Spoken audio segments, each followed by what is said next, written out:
Efesus 1 ayat 4, sebab di dalam Dia Allah telah memilih kita sebelum dunia dijadikan. Apa maksudnya sebelum dunia dijadikan? Sebelum dunia dijadikan jelas menunjuk sejak kekal. Sejak kekal artinya sebelum ada satupun makhluk ciptaan. Bapa memilih kita sebelum dunia dijadikan artinya Bapa memilih manusia ketika hanya ada Bapa, Anak, dan Roh Kudus. Jadi belum ada satupun makhluk ciptaan. Itu maksudnya Bapa memilih kita sebelum dunia dijadikan. Oleh sebab itu, ini bicara dalam tataran pengetahuan Allah. Sebab makhluk ciptaannya belum ada secara real di dunia waktu ini. Sebelum dunia dijadikan, dalam Alkitab ada beberapa kali penggunaannya.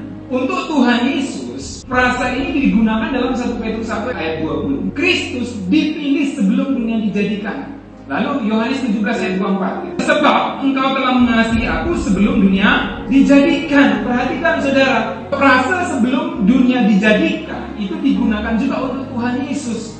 Dalam hal ini berarti Bapa mengasihi Tuhan Yesus sebelum dunia dijadikan. Lalu kita lihat, sebelum dunia dijadikan untuk manusia bagaimana? Next.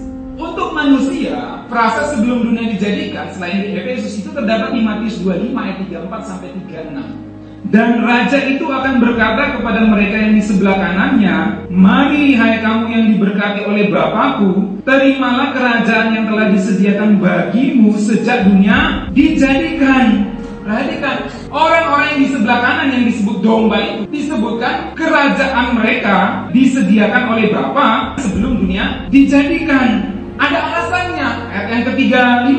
Sebab ketika aku lapar, kamu memberi aku makan. Ketika aku haus, kamu memberi aku minum. Ketika aku seorang asing, kamu memberi aku tumpangan, dan selanjutnya. Jadi ini menunjukkan bahwa respon manusia terhadap Kristus sangat menentukan nasib akhirnya. Jadi kalau dikatakan dalam Efesus, Allah telah memilih kita sebelum dunia dijadikan, penjelasannya apa?